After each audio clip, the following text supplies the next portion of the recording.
السلام عليكم أصحابتي القالين أمان وإذن سلام ميل بقى جوجتين وولاشينا هالتقانين يا waxaan la yaabay markaan wax la yaabo ama aan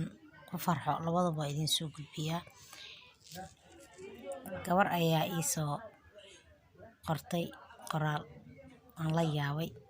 asxaabay idinkana waa la yaabi doontiin waxay igu dhahday walaashay qaali waxaan ku sheegayaa oo inaan kula wadaago aan jeclay tirahay ii soo dayaan dhahay waxay igu dhahday waa wax iga yaabshay idinka arki doontiin aan dhahay aan maqli doontiin waxay igu tiri abaayo waxaan ahay gabar waxa i jeclay tiri wiil oo weligiisa aan guursanin oo lacag leh anigana waxaan jeclahay nin oo faqiir ah oo naagna qabo oo ciyaalna haysto asxaabay waa la yaab waxaan dhahay walaashay qaali waxaan dhahay nin naag weligiisa aan guursanin ayaad bahaysataa aan dhahay oo dabeecad samaan iyo xumaan waxay noqotaba adiga kugu bilaabanayo maxaa ku diidaysaa aan dhahay oo ku rabtaa nin naag qabo oo haddana oo caruur la oo haddana faqiir aan dhahay waxay igu tiri ninka waxay tiri oo lacagta haysto oo naagna weligiisa guursanay tiri waxaa ka fiican ay tiri ninka oo xaaska la oo xaaslaha ah oo caruurta haysto oo waxna aan haysanin sababa u dhahay waxay tiri ninka taajirka waxay tiri baahi uma adkeysan karo laakiin ninkan faqiirka baahi wuu adkeysan karaa dabcan aan dhahay waxa waayaan dhahay ninkan taajirnimada calaashan yeelaysi miyaan ilaaha taajir ah laakiin taajirnimada ma yeelayso markaas igu tiri maya faqiir iyo taajir baahidaas kuma xirnay tiri laakiin ninka faqiirka ee baahida wuu adkeysan karaa ilaa hadeertan waxaan fahmi waayay taas aniga asxaabay haddii idinka aad ila fahanteen aniga saan u fahmay mise aad si kale u taqaanin waa iiga soo jawaabi kartiin commentigana waa igula soo wadaagi kartiin laano qofkan taajirka ah baahi muu adkeysan karo waa run qofka lacag haduu leeyahay oo mar walba intuu saddexda waqti iyo dheeraad iyo casiiradii adduunka oo u barto inuu mar walba wax afkiisa ku haayo ama wax alle wuxuu u baahdo oo dalban karo iyo qof faqiir oo waxba aan haysan oo hadduu u badato halka waqti hadduu helo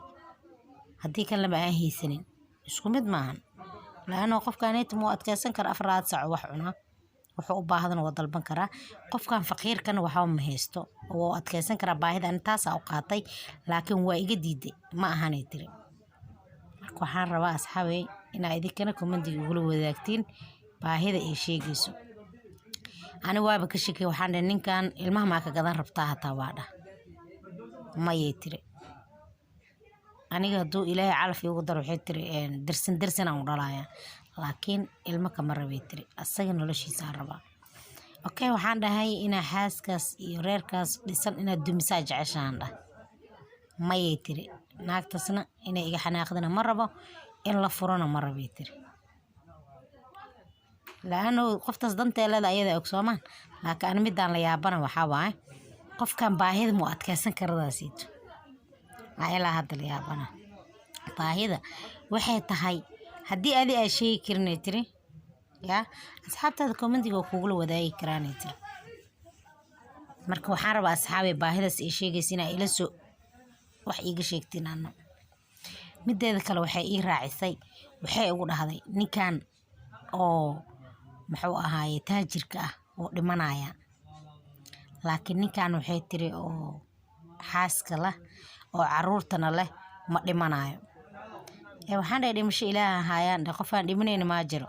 mayay tiri dhimashada waxaan ka wado inaad soo sheegtidaa lagaa rabaa tiri asxaabay marka inaad idinkana ii soo sheegtiin raba baahidaas ee sheegtay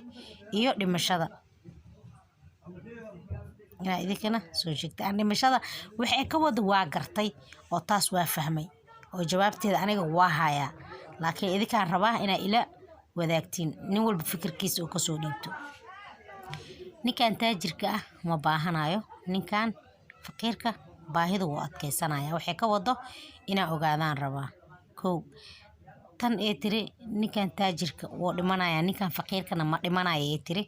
aan rabaa ayadana inaan kala ogaado mana ahan wax xaq ilaahay ayada ee qalad uu galeysana ma ahan aniga taas waa fahansanahay waana aqaana horteedana ka saayay ma garateen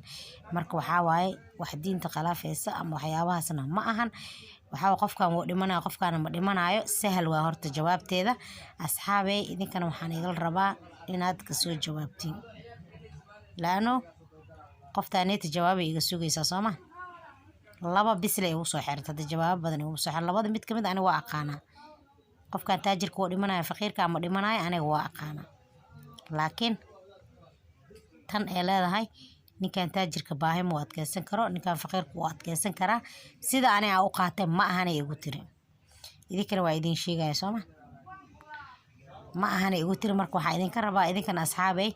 inaa ka soo jawaabtiin labadaas eray ninka faqiirka ma dhimanayo ninka taajirka wuu dhimanaya iyo ninka taajirka baahi wuu adkeysan karaa ninka faqiirka aan dhahay ninka taajirka ah baahi ma adkeysan karo ninka faqiirkana baahi wuu adkeysan karaa ina labadaas iga soo jawaabtiin aan rabaa asxaabay waxaana jeclaa insha Allah koomadigiina ku soo qori doontiin sida ra'yigiina ah laano qoftaas xujada ugu xiratay hadda aniga aan keeni waayo in asxaabteeda keeni karaan saas ayada aaminsan tahay waxay aaminsan tahay ayada aniga haddii aan keeni waayo asxaabtaada in isku dayaan keenan waa laga yaabaa ay tiri laakiin haddii idinka dhanba ay keeni weysin jawaabta aniga idin soo celinaya dhahday marka waxa waa inta ayada noo soo celin lahayd in anaga ka jawaabno ay asxaabay habboon gabadhaaneytana waa qof hadalka ila hadlaysa taa way ooneysay ma aqaan ninka ilmaha leh waxay ku jeclaatay oo faqiirna sii ah waxay ku jeclaatay iyada waxay u tiri ninkan oo taajirka wuu dhimanaya ninkan faqiirka ma dhimanayana ayada og inkastoo aan taas aan aqaano aan ka hadli karo marka mana ahan wax diin xageedana ma ahan dhimashadana waxa waaye ilaaha wax walba dilo laakiin ayada taas kama wado idinkaan yeel rabaa asxaabay